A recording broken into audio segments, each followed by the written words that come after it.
अब ये देखिए 11 नौकर सब कौन है, आगे आप लोग सुनेंगे। और दोनों की बातचीत मिल गई वहां।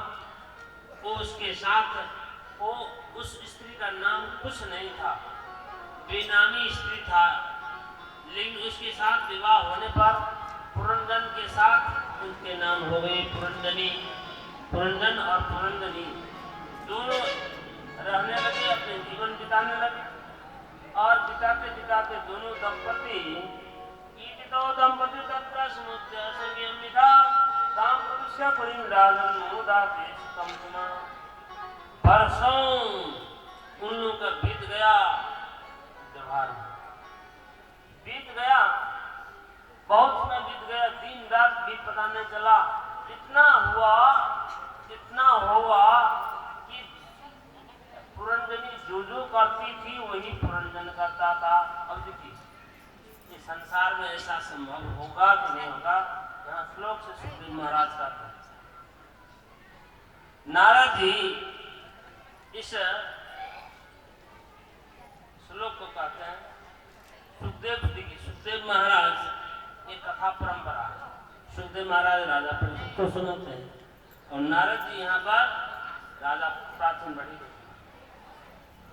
क्वचित गायति गायन्त्याम रुदत्याम रुदति क्वचित हसन्त्याम हसति जल्पन्ति जल्पति जल्पत्याम अनुजल्पति क्वचित धावति धावन्त्याम तिष्ठन्ति तिष्ठत्याम अनुतिष्ठति। अब देखिए ऐसा संभव है, वो हंसती तो वो हंसता था, चलती तो चलता था, गाती तो गाता था, रोती तो रोता था, दौड़ती तो दौड़ता था, खाती तो खाता था, सुनती तो सुनता था, सूंघती तो सुनता था। संभव है, ये संसार में संभव है। वो सुने तो वो भी सुने, वो सुने तो वो भी सुने। ये रूपक कथा, ये रूपक कथा आगे सारांश में आप लोग सुनेंगे। ये पुरंदनी कौन है और पुरंदन कौन है, इसका अध्यात्म ज्ञान आगे आप लोग को स्पष्ट करेंगे। यहाँ कहते हैं जैसे जैसे वो पुरंदनी करती थी वैसे वैसे वो पुरंदन भी करता था। एक दिन पुरंदनी को कहे बिना जानकारी दिए बिना वो शिकार करने के लिए चल पड़े। पुरंदनी और पुरंदन तो सदा ही एक साथ रहने वाले, लेकिन उस समय में बिना जानकारी दिए ही थे। पुरंदनी रुष्ट हो गई, जो मैं पग पग में उसको साथ देने वाली, पग पग में साथ देने वाली, लेकिन मुझे पूछे बिना, मुझे कहे बिना वो चले गए। और वो रुष्ट होकर के वहां अंतपुर में, उसको कहते कोप भवन, पहले के जमाना में राजाओं के यहाँ कोप भवन रहता था। जिसको भी रीस खीस क्रोध दिखाना हो वो कोप भवन में जाता। और वहां जाकर के अपने वस्त्र इधर उधर केस फैला दिया, वस्त्र को इधर अस्त व्यस्त कर दिया और वहां पड़ी।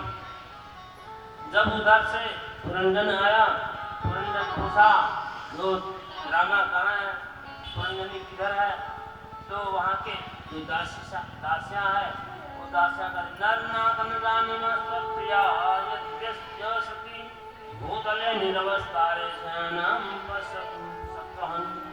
हे नरनाथ, हे राजन, हम लोग नहीं जानते कि किस कारण से।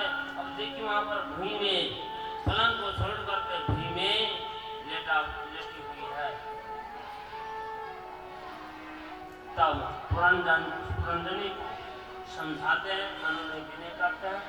फिर उसके बाद जो भी अनुनय विनय करना था तो किया और फिर उसके साथ रहने लगे। पुत्र पौत्र हो गया, बहुत अवस्था बीत गई। उसके बाद जब समय आ गया वृद्धावस्था, तो उस राज्य में